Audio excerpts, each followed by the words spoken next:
Walau mulut harus ketutup masker terus, tapi hasrat buat ngunyah terus memuncah nih guys.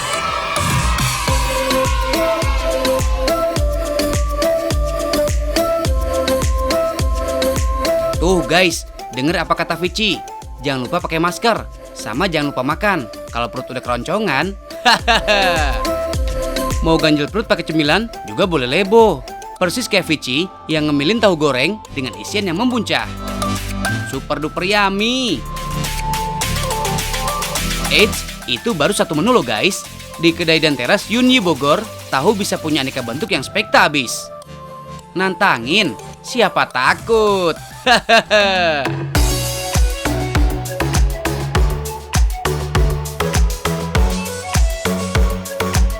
Nah, yang wajib masuk dalam line up bahan kali ini, ya si tahu ini guys. Tepatnya, jenis tahu Kim's. Segambreng bahan yang udah standby ini bakal diracik jadi menu tahu berintik mentai. Let's cook, chef! Step pertama, potong-potong dulu kuy tahu Kim's-nya. Just info aja nih guys, kalau tahu khas Bogor ini memang dikenal tanpa pewarna buatan, apalagi pengawet. So pasti sehat banget alaminya. Karena tekstur tahu Kim's lebih lembut dan gampang hancur, emang paling pas kalau digorengnya pakai racikan tepung kayak gini. Mulai dari tepung terigu sampai tepung beras. Oke deh, racikan adonan udah siap. Tinggal cemplungin potongan tahunya.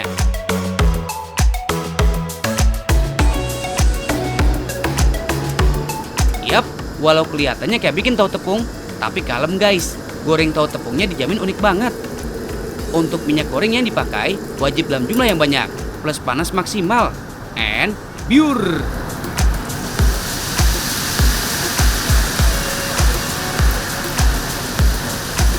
Racikan adonan tahunya udah nyemplung nih guys di minyak panas. Nggak lagi ngumpul jadi satu, tahu goreng tepungnya bakal ambiar di penggorengan. Adonan tepungnya bakal berubah jadi kremes-kremes gitu guys. Ini dia, cikal bakal dinamain tahu berintik. Tahu nggak sih guys, berintik yang berasal dari bahasa Sanskerta diartikan sebagai rambut keriting. Nggak heran kalau bentukan tahunya jadi ada kremesnya dan mirip abis sama rambut keriting. Hahaha. Ada-ada aja ya guys idenya. Next, karena namanya tahu berintik mentai, nggak lengkap rasanya kalau si tahu berintik nggak dilumuri pakai saus mentai.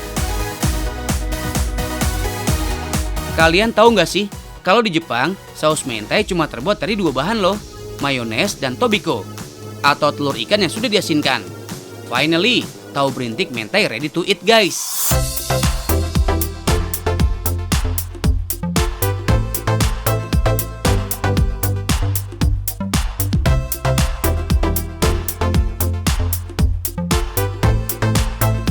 Menu yang kedua nggak kalah spekta nih guys. Kali ini, tahu Kim's yang super lembut bakal collab sama udang dan daging ayam. WOWBGT kan? Cekidot kuy cara bikinnya. Yang kudu disiapin pertama, ya udang dan ayamnya ini guys. Keduanya bakal dicincang habis sampai halus. Kolaborasi udang dan ayam ini emang sengaja banget untuk menciptakan rasa gurih pada adonan. Eits, si tahu juga nggak mau kalah nih guys. Tahu Kim's-nya juga ikut-ikutan dicincang sampai hancur lebur. Next, tinggal di mix deh ketiga bahan tadi. Aduk-aduk. Kalau udah dicampur jadi satu gini, jadi nggak kelihatan lagi kan bentuk tahunya? Yap, secara mau diolah jadi katsu nugget, adonan tahu bakal dibentuk panjang kayak steak. Berikutnya, tinggal lumuri pakai terigu, dicelup susu, dan terakhir taburi dengan tepung roti. Geng tahu katsu udah siap nyemplung nih guys di penggorengan. Biar kenyang pol, satu porsinya langsung dapat 5 tahu katsu sekaligus.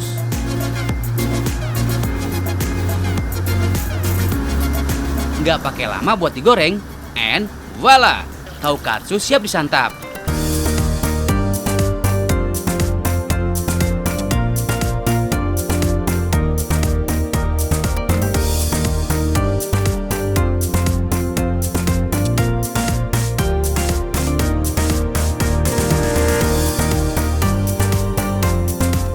Guys, Bicara soal tahu, so pasti jadi salah satu favorit warga plus 62 kan?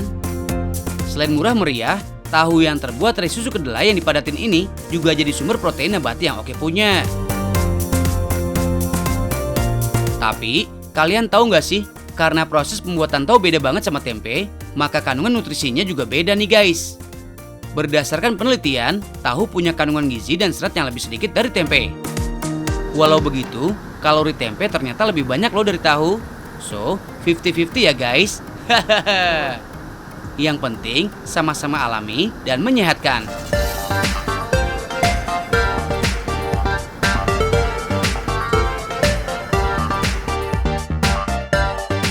Ini mah judulnya Pesta Tahu. Total udah ada 3 menu tahu. Yang jadi bestseller di sini, tahu berintik mentai, tahu katsu, dan tahu kipas. Marky Chip, bener-bener out of the box kan guys bentuknya. Terus kalau soal rasa, kata gurihlah yang paling dominan di mulut Vici. Iya, nggak perlu pakai nasi ya guys, karena kandungan tepung pada racikan adonannya udah wakilin karbohidrat di dalam tahu. Bahkan, tahu juga cocok loh jadi pengganti daging. Menu ini dijamin approve banget buat kalian yang lagi diet atau menerapkan gaya hidup vegetarian. Protein kedelai pada tahu juga mampu menekan nafsu makan, karena tahu punya kandungan lemak dan kalori yang rendah. Luber guys, isinya ada udang, sayur, so yummy. Cipin ya.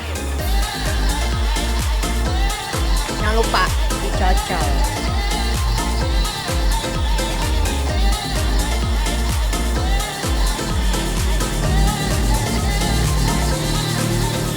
Tahunya di dalam lembut banget. Terus ada telur-telurnya gitu. Jadi tambah gurih guys.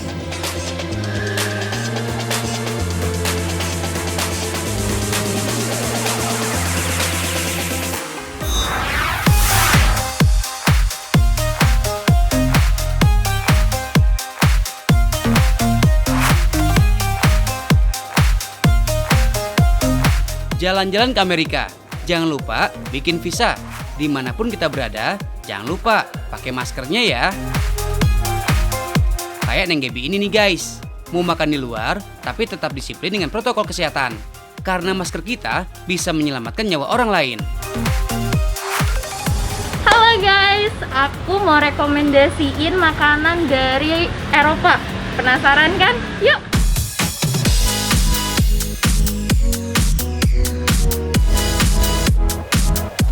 Guys, menu kali ini berasal dari Eropa Utara dengan kota Stockholm sebagai ibu kotanya. Ada yang tahu negara apakah itu? Yap, betul guys, negara Swedia. Kalau yang gila bola, ngomongin Swedia, pasti ingatnya si om jagoan ini kan? Well, today kita bukan mau ngomongin Om Ibra, tapi mau icip-icip makanan dari Sweden atau Swedia. Kebetulan cocok buat sekarang ini. Udah mulai masuk musim hujan kan? Jadi harus Swedia payung sebelum hujan. Menu kali ini ada Swedish Meatball dan Choco Ball dengan resep dari pemiliknya asli dari Swedia. Nah loh, wong Swedia asli guys, tetangganya Om Ibra nih. Kuilah, langsung aja kita kepoin proses pembuatannya. Bahan untuk meatballnya ada tepung panir, daging cincang, telur, garlic, bawang bombay, dan bumbu racikan spesial. Bahan-bahan ini dicampur, lalu diuleni, mirip kayak bikin bakso di kita guys. Setelah adonannya tercampur, lanjut dibikin bulat-bulat dengan takaran berat yang sama supaya konsisten dan presisi. Setelah itu, langsung deh digoreng dengan minyak panas sampai berubah kecoklatan. Biasanya, Swedish Meatball dibuat dalam jumlah yang banyak, lalu disimpan di lemari pendingin. So, tinggal goreng aja, nggak pakai lama pastinya guys. Yang membedakan Swedish Meatball dengan meatball atau bakso yang ada di Indonesia adalah penyajiannya guys. Swedish Meatball disajikan dengan smashed potato, saus jamur, dan cranberry jam atau selai cranberry. Di tempat asalnya, Swedish Meatball adalah salah satu makanan berat yang bisa dinikmatin kapan aja. Bisa pagi, sore, atau malam. Untuk cemilannya, ada Choco Ball. Bahan-bahannya ada gandum yang dicampur gula putih, mentega, choco powder, kelapa kering, dan cold brew coffee. Langsung olah guys. Mentega, gula, dan choco powder dicampur, lalu tambah cold brew coffee. Setelah itu, gandum dimasukkan dan adonan diuleni sampai merata. Kemudian dibikin bulat-bulat dan ditakar untuk beratnya. Lagi-lagi supaya konsisten dan presisi ya guys, alias sama dan tepat berat tiap cokoballnya. Terakhir, cokoballnya dimandiin di kelapa kering. Cus atuh, cobain makanan Swedia. Siapa tahu besok lusa bisa main ke Swedia. Beberapa menu lain merupakan kreasi dan signatur dari Stockholm Syndrome, seperti minuman Swedish Midsummer, Swedish Cinnamon Rolls, dan pasta from the ocean. Nah guys, ini tuh lembut banget dimakannya, disatuin dengan si baksonya tadi. Karena bertekstur baksonya, ditambah dengan ini tadi saus mushroomnya. Dan juga yang gak kalah enaknya itu ada selai berry-nya atau cranberry.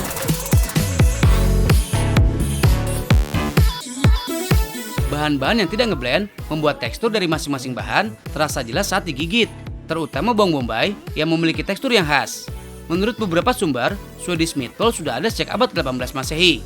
Hidangan ini dipengaruhi oleh kuliner Turki, namun dengan sedikit perbedaan dari bahan dan penyajiannya. Sekali-kali cobain baksonya orang Swedia, pasti beda tuh sama bakso kita guys. Hahaha. Chocoball, makanan dari Swedia juga, kita coba ya. Kalau cokoballnya emang cemilan yang paling digemari di sana guys. Dari anak-anak sampai orang tua biasa ngemil cokoball. Guys, kalian tahu nggak sih di Swedia ada tradisi makan ringan dan minum kopi sambil mengobrol santai. Istilah mereka yaitu fika. Kalau menurut orang sana, katanya banyak manfaat dari fika, yaitu membina hubungan baik, memunculkan ide baru, dan meningkatkan produktivitas. Pada tahun 2016, Swedia ada di urutan ke-10 negara paling produktif di dunia. Mungkin karena orang-orangnya suka fika ya guys. Mantap kan tuh? Cafe di bilangan Bogor ini sudah running in business sejak 2019 dengan mengusung konsep yang homey serta dekor yang rustic minimalis. Range harga untuk makanan dan minuman dari 30 sampai 65 ribu rupiah. Asik juga kan jadi spot favorit untuk chill and relax, terutama di bagian outdoornya guys. Sejalan dengan anjuran WHO selama pandemi COVID-19, berada di tempat dengan sirkulasi udara yang baik merupakan pilihan baik jika harus berinteraksi dengan orang lain. So, kalian bisa pilih bagian outdoornya guys. Nah guys, aku udah selesai makannya. Lagi musim pandemi kayak gini, jangan lupa kita 3M-nya nih guys. Mencuci tangan, menjaga jarak, jangan lupa memakai masker.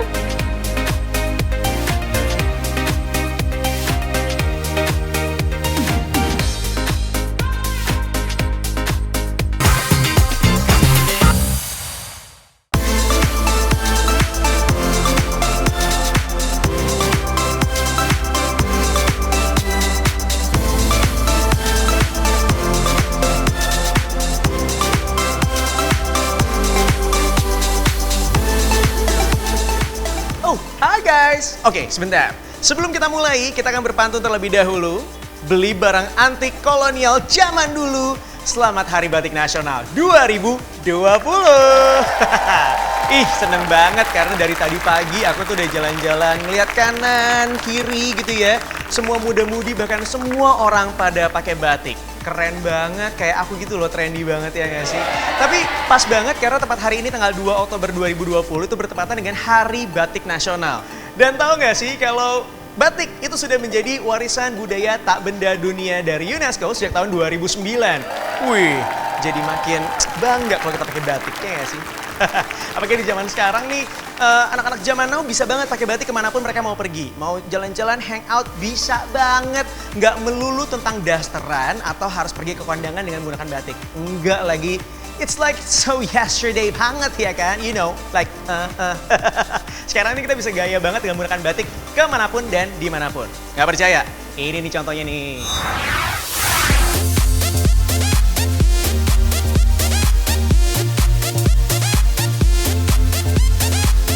Satu, dua, tiga.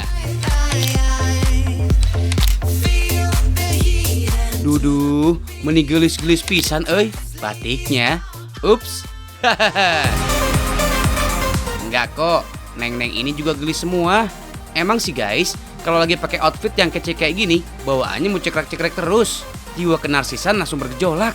Rasa ingin pengen cepat-cepat posting di medsos, lengkap dengan hashtag OOTD-nya, alias Outfit of the Day. Sah!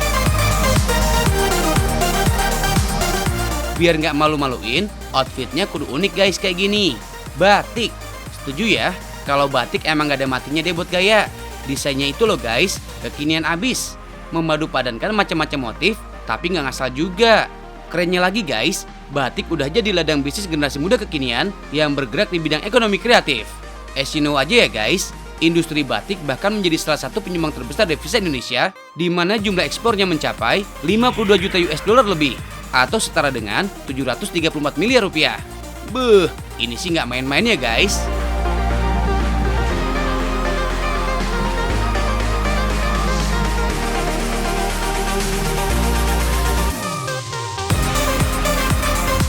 Oh ya guys, saat memakai batik, kreativitas kamu juga diuji nih. Padu padan apa aja yang cocok? Tenang, mau pakai kulot atau jeans, boot atau flat shoe, bisa diatur. Gimana? Udah siap bergaya belum nih?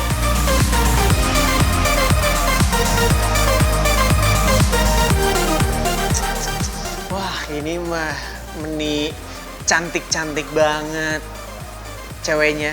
Maaf, batiknya ceweknya sama batiknya sama-sama cantiknya ya. Tapi nih ya, tahu nggak sih, ada satu tempat di mana tempat ini tuh orang-orangnya pada bikin batik semua. Disebutnya dengan nama Kampung Batik. Keren gak tuh? Woi, tapi nanti dulu. Jangan bercicilan karena masih pandemi, jadi masukin ke bucket list terlebih dahulu ya. Nanti kalau misalnya udah selesai pandeminya, baru jalan-jalan ke sana. Nah, sekarang dengerin dulu aja informasi yang satu ini. Karena di Kampung Batik gitu ya, semua orang di sana tuh pada bikin batik. Dan yang uniknya adalah, mereka tuh nggak pakai bahan sintetis. Jadi pewarnanya itu pakai ini. Tada! Pakai mangga. Keren banget nggak sih?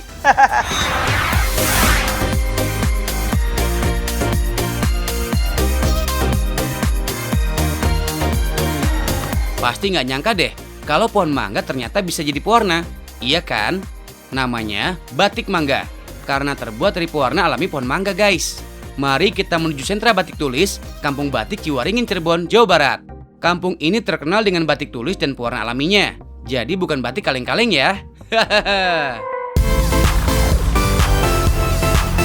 Lebih dari 70% penduduknya jago banget bikin batik guys. Dan batik emang jadi mata pencarian utama warga.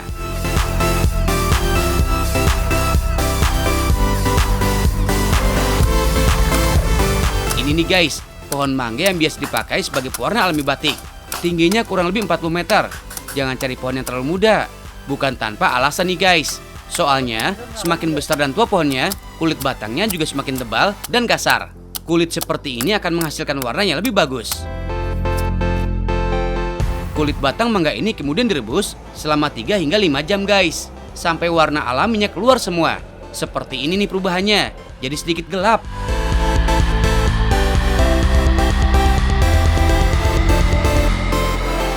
Sudah siap nih, udah bisa digunakan untuk mewarnai batik.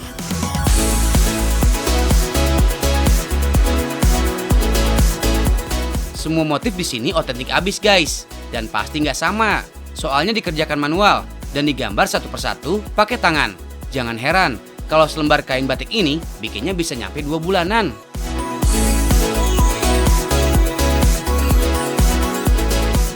Batik dengan pewarna alami ini sangat diminati oleh para wisatawan mancanegara. Gak heran kalau kampung ini jadi langganan para turis mancanegara datang bertandang. Cihuy kan?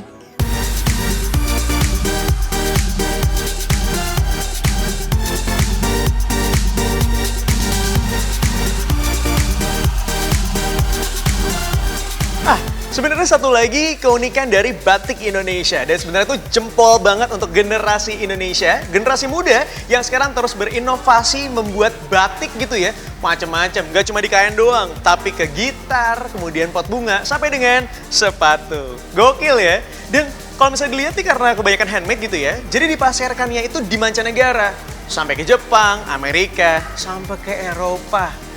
Kalau udah kayak gini nih, bisa jadi Indonesia tuh menjadi kiblat fashion urusan batik dunia.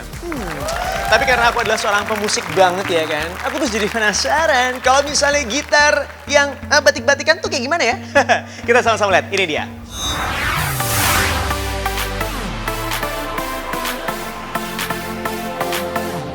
Iya, kalian gak salah denger kok.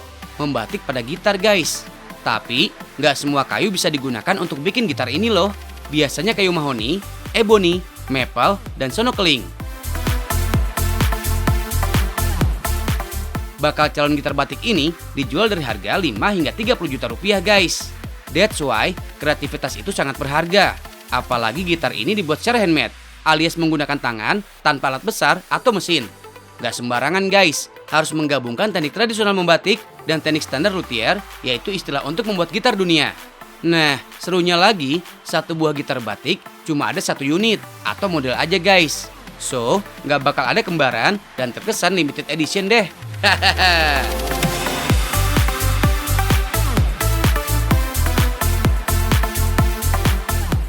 Gak gampang emang mengaplikasikan batik ke dalam alat musik gitar. Soalnya, proses batik dari teknik canting, coloring, sampai pemelorotan lilin malam nggak boleh sampai merusak kualitas kayunya. Batik dipilih karena batik merupakan ciri khas Indonesia. Jadi, kalau ada musisi yang mau menggunakan gitar batik ini, ada identitas kalau gitarnya bikinan anak bangsa. Bangga dong pakai produk Indonesia.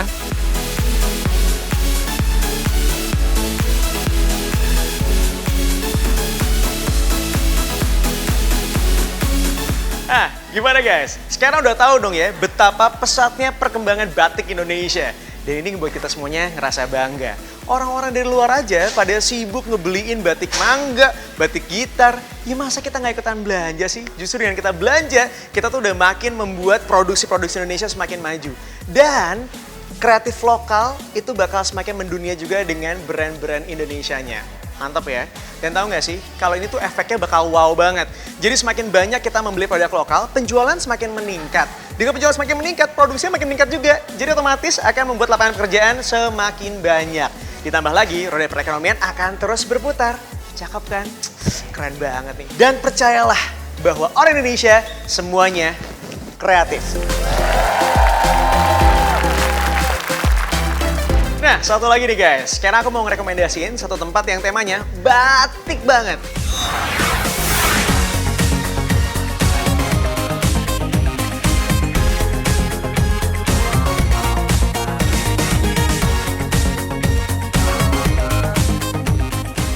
Ngomongin soal batik nih, akhirnya Cirebon punya museum batik loh guys. Yap, museum yang baru aja dibuka bulan November 2018 ini memiliki konsep yang sama dengan museum batik di Jakarta maupun yang di Solo. Namun kelebihan museum ini lebih instagenik dan lebih modern daripada museum-museum pada umumnya. Yang baru masuk pasti bingung deh.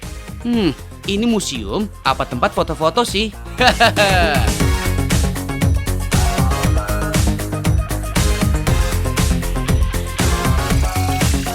Museum zaman now emang harus menyesuaikan sama generasi milenial dong. Jadi nuansanya dibikin pop art modern dan kekinian abis. Di dekat pintu masuk aja, kita udah disuguhkan dengan ratusan topeng klasik Cirebon yang beraneka ragam.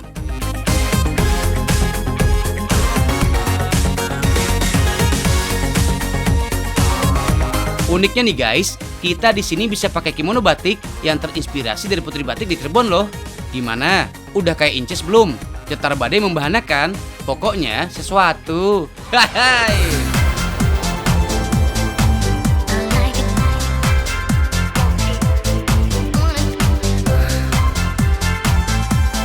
Yang paling keren pas masuk ruangan ini guys, kalian dimanjakan dengan video mapping motif batik. Setelah alatnya diaktifkan, di depannya akan muncul gambar-gambar motif batik mega mendung yang bergerak jadi hampir kayak video hologram batik gitu deh. Jadi kalian bisa bikin video atau bumerang di tempat ini guys. Pasti hasilnya kece. Kalau udah, jangan lupa di-upload di sosial media kalian ya, biar kalian makin eksis. So, don't worry to wear batik in any occasion. Bangga buatan Indonesia. Agree ya guys?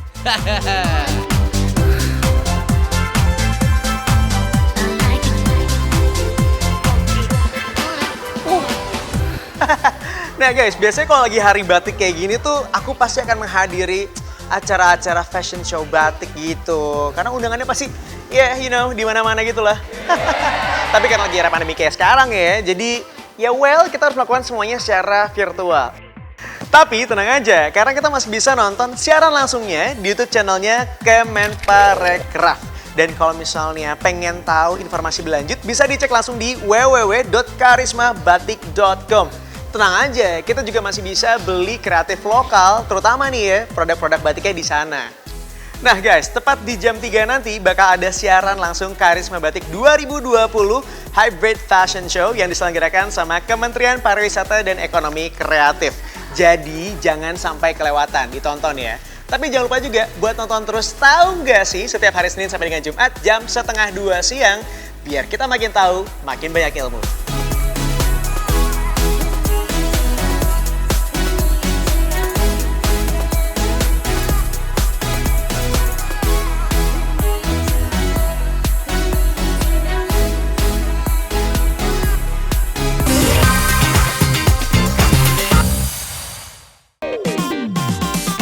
Cobain ya.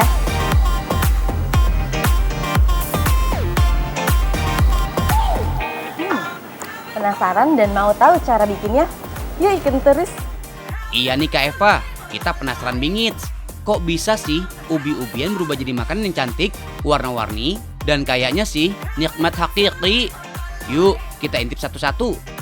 Nih, ada rainbow sus yang fillingnya diganti pakai flak kentang. Ada sus gulung talas dengan cita rasa savory. Dan ini nih, roti canai talas. Colorful abis kan? Nggak kalah cantik sama rainbow dan kue susnya. Dan banyak banget toppingnya nih guys. Ada yang manis seperti coklat, avocado, vanila, lengkap dengan almond dan keju. Bisa juga disajikan dengan gulai kambing.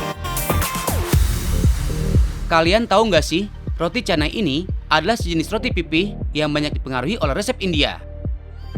Nih bahannya guys. Ada tepung yang terbuat dari talas, kuning telur, susu, pasta talas, margarin, dan minyak untuk merendam. Yuk, kita langsung mulai ya guys.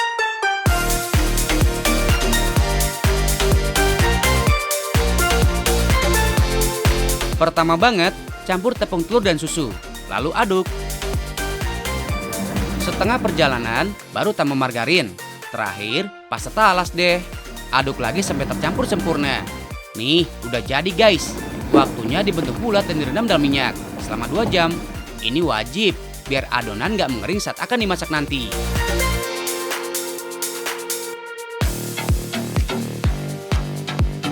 Tahu nggak sih, talas ini sering dijadikan sebagai karbo pengganti nasi.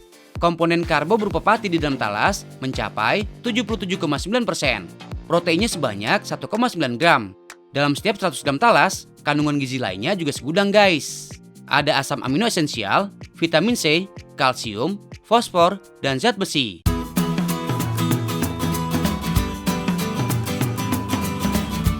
Wah, udah 2 jam nih guys. Waktunya kita masak canainya. Nih guys, trik supaya punya serat dan tekstur. Pertama pipihkan, lalu potong menggunakan pisau. Sisakan sedikit bagian pinggir, lalu gulung seperti ini ya guys. Sebelum dipanaskan, pipihkan lagi. Masaknya dengan api kecil dan sedikit lebih lama daripada canai biasa ya guys. Fungsinya biar matang sempurna.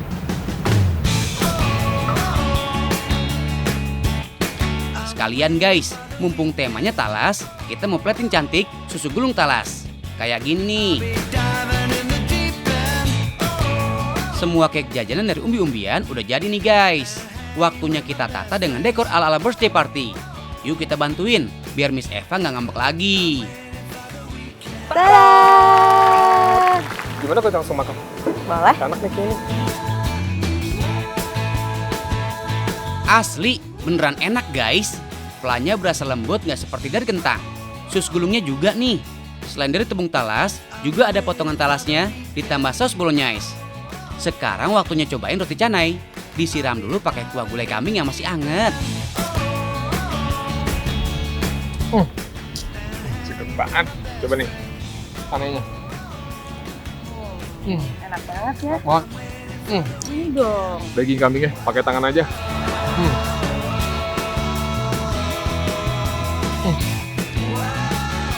Rasa canai yang gurih-gurih ini emang cocok banget dimakan pakai apa aja guys.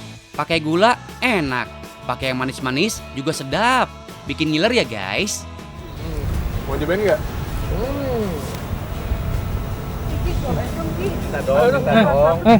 Itu ngapain pada masuk frame semua itu?